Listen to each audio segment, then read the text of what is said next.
Well, thank you everybody for being here today, for joining us for our MLK reading. So this is now the second year that we've done this. It's worked out really well, especially over Zoom, so that we can have people here from all over campus. I am Carly Hansen. I am the Associate Vice President for Marketing and Communication, and I'm also a staff member on our Diversity, Equity, and Inclusion Committee. We are excited today to be joined by Professor Jeff Zink, who's going to kind of give us a little bit of an economic perspective overview before we start the reading. So I'll turn it over to you. Okay, thank you very much. What we're looking at here is we're looking at King, and this reading is wrote this in 1966, and in 66 he believed that his movement stood at a crossroads. To truly ensure racial justice, according to King, he said, quote, "More must be done. Negroes," quote, he said, quote, "have benefited from a limited change that was emotionally satisfying but materially deficient." King's call for economic justice at this point brought his movement into direct conflict with white and rich people who did not want to concede anymore. King's proposals, quote, "would require extensive adjustments in the way of life of some of the white majority," end quote. Resistance to these adjustments was very evident in 66, and that resistance continues today in a couple of really obvious ways. King himself mentioned political manipulation. Today, that is reflected in, for example, the redirection of funding for schools. So as a result, if there are lawsuits that point out the inequities in terms of school funding, those formulas are manipulated so that a lot of the state money that had been targeted for urban school districts ends up in white suburban school districts much more often than you could attribute to, by chance. These inner city urban school districts remain chronically underfunded. That combines with some of the stuff that I'll talk about a little bit later on in terms of schools being financed by property taxes. And if you have banking practices that I'm going to talk about here in a minute, then you can begin to see how that begins to feed into lack of educational opportunity, lack of employment opportunity, lack of business opportunity, and so forth. In addition, there's also deliberate and accidental sabotage, in King's words.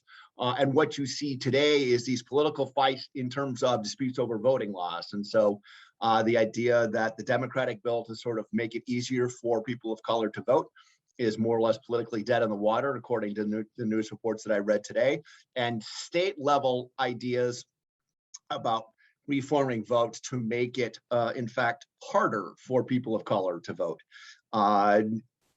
play into, and these are the sorts of things that end up demonstrating the continued resistance that exists today, that King alludes to and discusses directly also in his speech. So these sorts of things, quote, "laws affirming Negro rights have in every case been circumvented by ingenious evasions which render them void in practice." So those sorts of things, those sorts of shenanigans remain very evident today. He pointed out that this turn to economic justice reflects a historical pattern. As he began to move from talking about racial injustices, he began in the later 60s to think about these sorts of economic injustices. And he cited the Civil War and what was going on in the 60s as historical parallels. After the Civil War, he wrote, quote, "the government that freed them," meaning African Americans, "would pursue the logic of its own act and create a structure into which they could fit." King at this point in time is pointing out that Blacks needed economic security. Even in 66, they needed, quote, "the type of employment that feeds, clothes, educates, and stabilizes a family." And to that end, in the decades after the Civil War, they were disappointed. Many poor people of all races still lack that kind of employment, the one that feeds, clothes, educates, and stabilizes a family. And so if you go back to that idea of structure, I would argue that you should let that simmer for just a moment. What are the structures that we're talking about? Well, one, we're talking about capitalism, and two, we're talking about structural racism and how they interact. So we look at one, if we tear one down, meaning slavery immediately after the Civil War, we replace it with something else. And that something else is largely going to be capitalism and wage labor.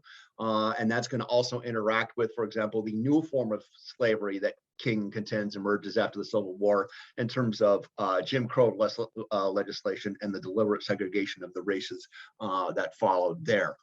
And what that ends up having an effect in is you end up without any real economic gains for African Americans. And so as a result of EDDAO, two things and a couple of other things, by the late 60s, many African Americans are living in urban ghettos and slums. And so you ask yourself, well, what creates these? And what creates these is the structure of capitalism combined with, at that time, hardcore legalized racial discrimination.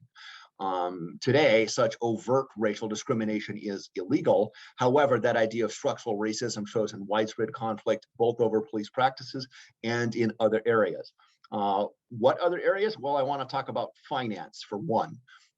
Richard Rothstein, in his book, Color of Law, Forgotten History of How Our Government Segregated America, documents the legal discrimination in banking practices and other areas, which leads to this, the structural racism that we can observe in finance. What this does is this makes it nearly impossible for African Americans to move out of these urban ghettos and slums, even if they had the means.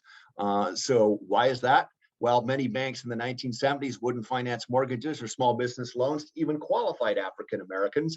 And so even though such racial discrimination is, in point of fact, illegal today, it can still be practiced, although it can still be disguised. And so everybody in a certain neighborhood or in a certain city knows which zip codes are the poor zip codes and which ones are the rich ones. And so as a result, you can look at a mortgage application and target it by zip code and just assume that that zip code tells you that that person is not a good credit risk, and therefore the bank is then, based on the idea of credit risk, not going to give that person a loan, even if other aspects of that loan, even if other things equal, that person would actually be deserving of the loan. And so that's one of the ways in which this sort of overt racism can be, or this sort of racial structural racism is disguised in terms of using different pieces of information that send information to banks. For a long time throughout the 20th century, courts upheld the deliberately racial abuse for things like racially restrictive covenants or wealth and income requirements, which again had the effect of preventing African Americans and other people of color from accessing programs such as the GI Bill, and Rothstein talks about this as well, that gave a leg up to a lot of particularly white soldiers that came home after World War II. Courts upheld these when African Americans sued, and this finally began to reverse, for example, into the 1960s. And the upshot of all this is a real racial wealth gap. These sorts of consequences for this wealth gap are pretty evident today. You can look at the continued existence of slums and ghettos. You can look at the underfunding of urban school districts, based, as most funding is, on property values. You can look at restrictions of opportunity and other things, differences in lifespan, and all these things can at least be partially attributed to this racial wealth gap, which still exists today. And that becomes a key point in terms of the search for both economic and racial justice. The simple denial of opportunity is one of the big things that King does talk about in many of his writings, including this one. So what this does is, this speech reminds us of basically where things stood in '66, and we're having this event today to sort of reflect on how far do we still need to go. Thank you. That was really excellent. Thank you so much for that introduction. And then Shannon, if you want to kick us off. Okay. At the end of 1965, the civil rights movement was widely depicted as bewildered and uncertain, groping desperately for new directions. The substantial legislative accomplishments of the past several years, it was argued, dealt so extensively with civil rights problems that the movement has become stagnated in an embarrassment of riches. Negro leaders, we were told, did not know how to maintain their assembled armies nor what goals they should seek. The dominant white leadership of the nation, in perceiving the civil rights movement as uncertain and confused, is engaged in political projection. The Negro Freedom Movement has a policy and a program. It is the white power structure that gropes in indecision. White America, caught between the Negro upsurge and its own conscience, evolved a limited policy toward Negro freedom. It could not live with the intolerable brutality and bruising humiliation imposed upon the Negro by the society it cherished as democratic. A wholesome national consensus developed against extremist conduct toward non-white Americans. That feeling found expression in laws, court decisions, and in the alteration of long entrenched custom. But the prohibition of barbaric behavior, while beneficial to the victim, does not constitute the attainment of equality or freedom. A man may cease beating his wife without thereby creating a wholesome marital relationship. The quality and quantity of discrimination and deprivation in our nation are so pervasive that all the changes of a decade have merely initiated preliminary alterations in an edifice of injustice and misery. But the evils in our society oppressing the Negro are not now so heavy a social and moral burden that white America cannot still live with them. That is the dilemma of 1966, for which the white leadership has no clear and effective policy. The logic of growth means that the civil rights odyssey must move to new levels in which the content of freedom is security, opportunity, culture, and equal participation in the political process. Negro goals are clearly defined. Their tactics are tested, suitable, and viable. The lag is appearing in the white community, which now inclines toward a detente, hoping to rest upon past laurels.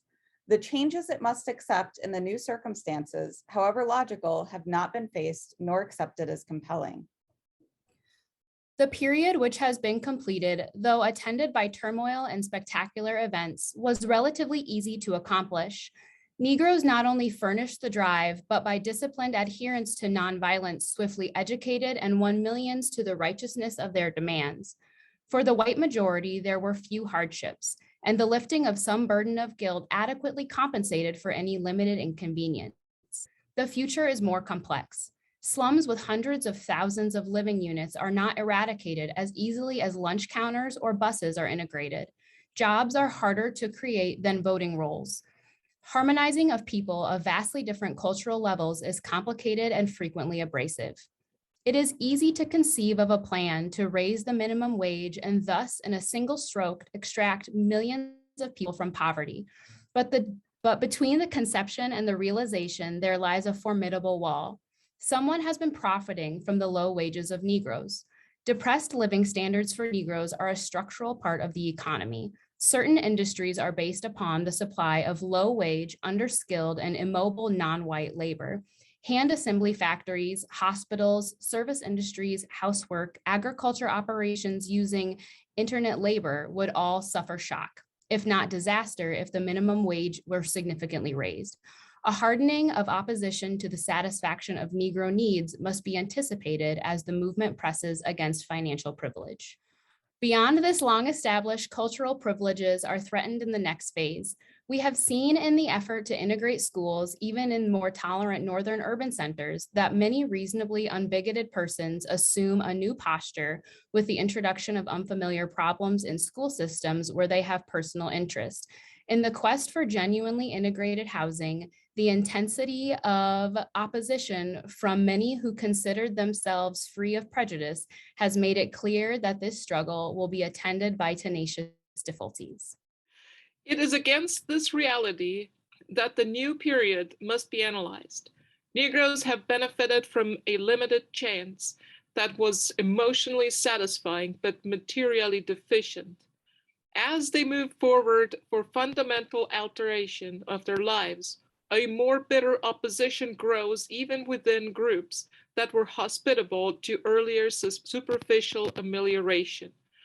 Conflicts are unavoidable because a stage has been reached in which the reality of equality will require extensive adjustments in the way of life of some of the white majority.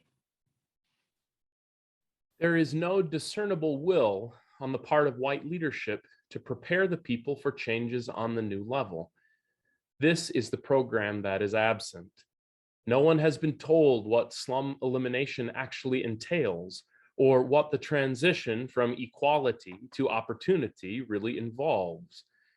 One is forced to believe that the answers have not been forthcoming because there is no genuine conviction that such fundamental changes need to be on any early agenda. All profound social movements reach a plateau of this sort, short of the summit, and the presence of new opposition should not dismay us. Because we have accumulated substantial successes, we have been able to reach the inner walls of resistance. That was our goal. The new obstacles should not be deplored, but welcomed, because their presence proves that we are closer to the ultimate decision. These walls will yield to the same pressures that left the outer battlements in fragments behind us. Government policy with respect to recent legislation reveals the contradictions that cloud the forward movement of civil rights. At the beginning of 1965, it was clear that the administration was satisfied to rest on the legislation of the previous year. It felt the digestion of so heavy a feast of victories would occupy the civil rights movement for years. But our first step in February to employ these rights released the whirlwind. The attempt at Selma to brutalize Negroes once again stimulated decent Americans to a glorious moral moment of flaming indignation. President Johnson's passionate reactions made political history, and his administration moved with commendable dispatch to enact the Voting Rights Act of 1965. It was aided very significantly by the Goldwater debacle. The elections of 1964 broke the decades-old congressional alliance of Dixiecrats and Northern conservatives and sent to the Congress some of 50 new representatives who were receptive to fresh thinking. With the passage of the Memorial Voting Rights Act, the administration once more proclaimed that the door to freedom had been flung open. Not since the promulgation of the Emancipation Proclamation had the hopes of Negroes been so high. But the year that came in like a lion went out like a lamb. There were increases in voting registration. There were some accretions to the list token, disintegrated schools, but sweeping implementation nowhere appeared. Restraint and caution became public policy. The 1965 voting law applied to more than 500 Southern counties, but more than 6 months after its enactment, only 37 counties had received federal registrars. In the most important county of the South, where the city of Birmingham is located, every form of sophisticated invasion was employed. We had to organize daily demonstrations to face again police brutality and to arrive almost at the brink of another Holocaust before the Department of Justice finally acceded and appointed federal registrars. The open door to freedom turned out in practice to be slightly ajar, and even after mass action, only a sliver of freedom was sliced off and served to desperately hungry people. Title VI of the same act had armed the government with substantial power finally to force school desegregation. The Department of Health, Education, and Welfare wrote militant letters to school boards explicitly declaring that federal muscle would be used to break the resistance of a decade. Yet when the sound of fury abated, school desegregation continued merely to crawl forward. The poverty program, which in concept elated the Negro poor, became so embroiled in political turmoil that its insufficiencies were magnified by paralyzing manipulations. Big city machines felt threatened by it, and small towns, particularly in the South, directed it away from Negroes. Its good intentions and limited objectives were frustrated by the skillful maneuvers of experienced politicians. The worst aspect of these negative experiences was the doubt cast upon the program as a whole, and the discredited sustained by those Negroes involved directly in its administration. To launch a program with high-minded goals and to fail to safeguard it from opportunists and enemies amounted to sabotage, whether deliberate or undeliberate. It should have been obvious that Negroes who alone were under pressure for results would encounter difficulties in administration. They were ill-prepared to handle the complexities that attended any novel and wide-ranging program. Yet they would have been successful, even with their limitations, if the efforts had not been impeded in so many instances by hostile municipal officials. At almost every turn, malevolent press reports and irresponsible charges denigrated the projects that Negroes headed. Rumors and suspicions of corruption and waste proliferated until it became a hazard to assume responsibility. Only a few weeks ago, the president presented a plan to Congress for rebuilding entire slum neighborhoods. With other elements of the program, it would, in his words, make the decaying cities of the present into the masterpieces of our civilization.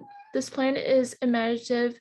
It embodies social vision and properties, defines racial discrimination as a central evil. However, the ordinary Negro, though no social or political analysis, will be skeptical. He knows how many laws exist in northern states and cities that prohibit discrimination in housing, in education, and employment. He knows how many overlapping commissions exist to enforce the terms of these laws, and he knows how he lives. The ambiguous discrimination in his daily life tells him that more laws on paper, no matter how breathtaking their terminology, will not guarantee that he will live in a masterpiece in civilization.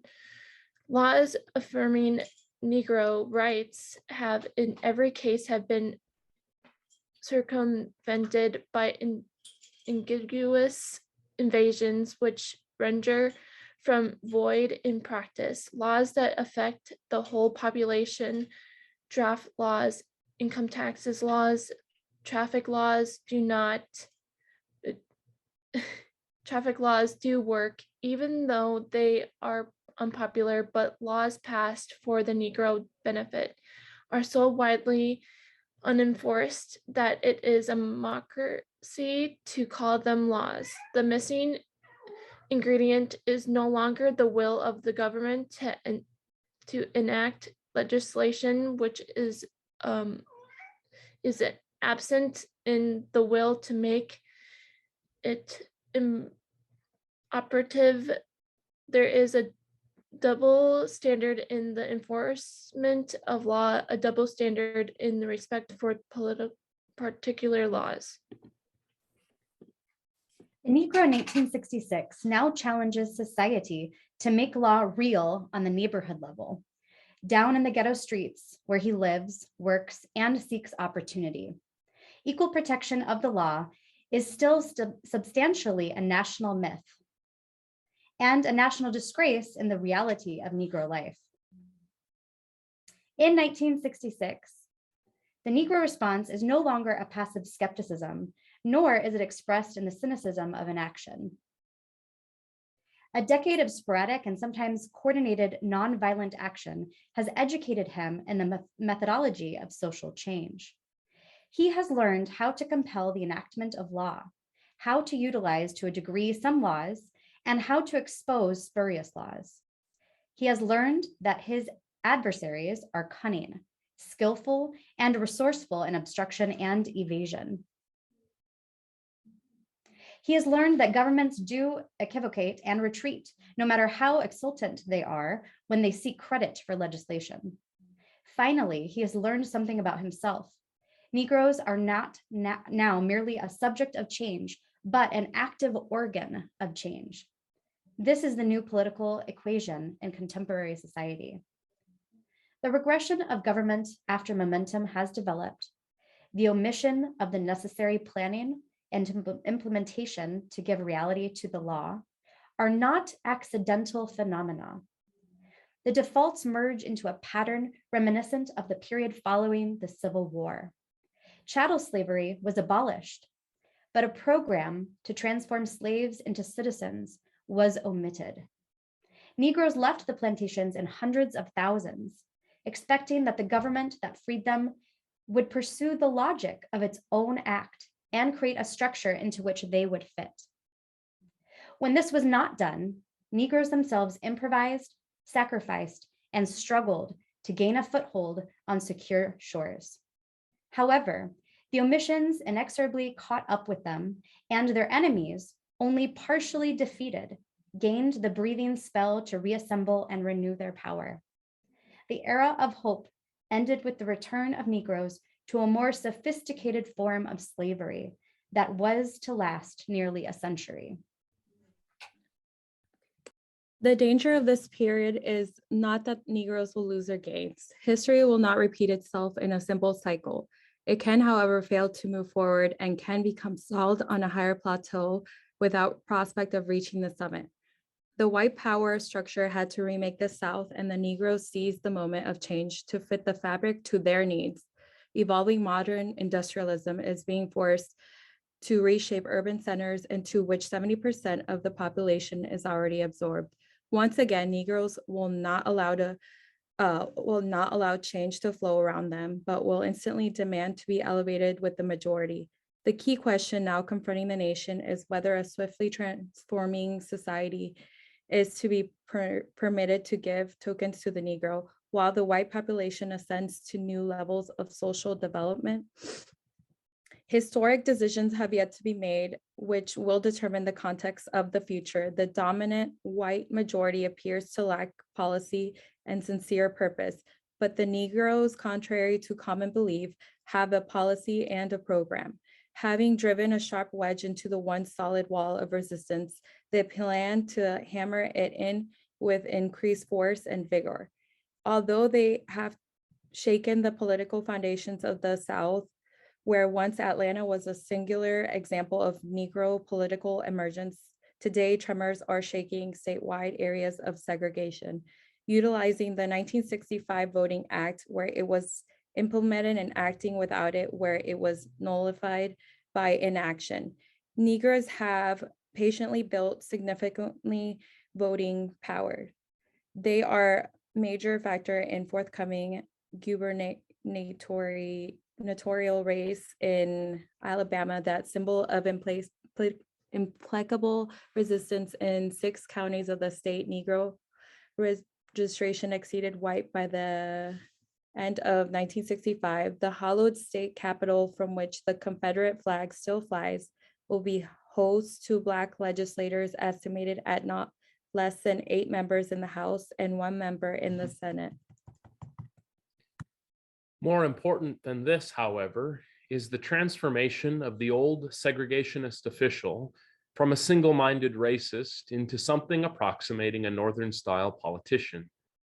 In January, in Alabama, as the lines of Black people stretched before registration offices day and night, the state Democratic Party removed the slogan of white supremacy from the party symbol.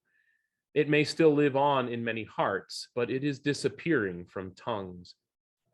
2 years ago, I wrote in The Nation that the solid South was already fissuring along a seam that divided the industrializing regions from the old plantation South. Today, the entire old South is in dissolution. The momentum of change will not abate. Negroes are signing themselves into citizenship at the rate of thousands each day. In the North, a new, more complex front is emerging. Neglected during the entire period of change, the slums are smoldering and seething. It would have been wiser for white America to have seen for itself that the slums were intolerable and dispersed them. But many white people of even reasonably good will simply know too little of the agony of ghetto existence to make slums as dispensable as segregated lunch counters. People of ill will still stubbornly cling to the determination to maintain a double standard of social and economic justice. The experience of SCLC in Chicago already indicates that Negroes of the North are prepared to move and that token concessions will not blunt their drive. When 168 organizations representing all levels of the community are able to unite around a militant program to end slums, ghettos are on the way out, even though for the moment they maintain their bleak existence. When SCLC went into Birmingham in 1963, we said that if this capital of segregation suffered even a single defeat, the effects would radiate across the South. Birmingham has met a succession of defeats and is influencing not only the South, but the North as well. Chicago is the capital of segregation in the North.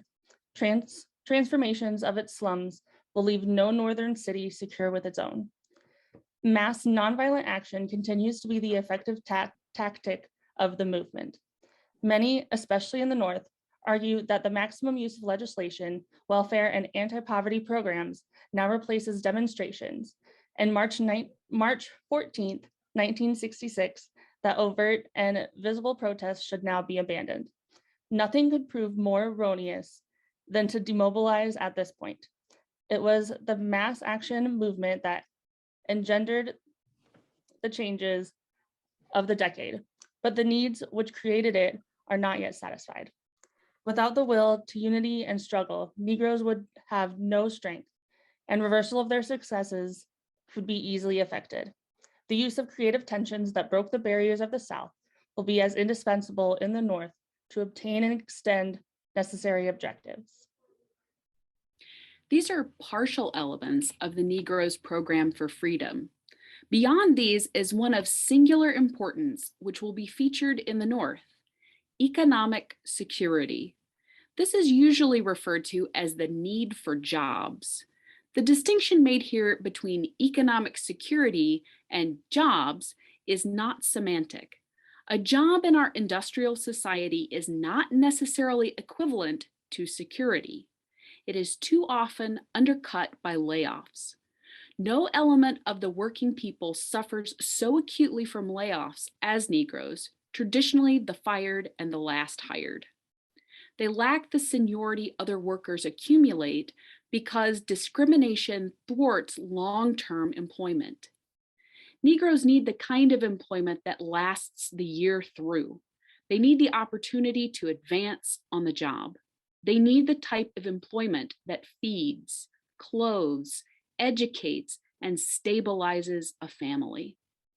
Statistics that picture declining rates of unemployment veil the reality that Negro jobs are still substandard and evanescent. The instability of employment reflects itself in the fragile character of Negro ambitions and economic foundations.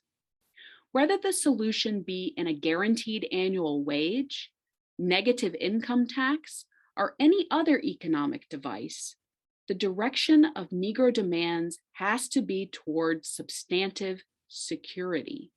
This alone will revolutionize Negro life, including family relations and that part of the Negro psyche that has lately become conspicuous, the Negro male ego. Our nation is now so rich, so productive, that the continuation of persistent poverty is incendiary because the poor cannot rationalize their deprivation. We have yet to confront and solve the international problems created by our wealth in a world still largely hungry and miserable. But more immediate and pressing is the domestic existence of poverty. It is an anachronism in the second half of the 20th century. Only the neglect to plan intelligently and adequately and the unwillingness genuinely to embrace economic justice enable it to persist. Social conflict is not the product of skilled agitation. The apathy from which Negroes suffered for so long was deprived from their powerlessness and their acceptance of the myth that abundance was not available. They are now accumulating power. They are taught by every media of communication that we are opulent, we can enjoy both butter and guns. That is why they confront the white power structure with their program and challenge it to produce one of its own. The creative combining of both programs would unite social and economic justice into a single package of freedom. The Negro in 1966 does not issue his challenge in isolation. Selma in 1965 made clear that there are white Americans who cherish decency and democracy, who physically come to the scene of danger, who will fight for their nation not only on foreign battlefields, but where its integrity is threatened within its borders. When 50,000 Americans, white and Negro, Protestant, Catholic, Jew, and non-believer, assembled in haste from all corners of the land at Montgomery, there lived again in a luminous moment the spirit of the Minutemen who at Lexington and Concord electrified the world. Negroes expected their freedom. not as subjects of benevolence, but as Americans who were at Bunker Hill, who toiled to clear the forest, drain the swamps, build the roads, who fought the wars and dreamed the dreams the founders of the nation considered to be the American birthright. Thank you so much to all of you for participating in our reading today. The Diversity, Equity, and Inclusion Committee thanks you so much for your time and engagement. We also want to challenge you to consider where we can engage with these topics beyond just Martin Luther King Day, right? When and where can we have conversations about racial and economic justice in our classes, in our social groups, right? At our workplaces.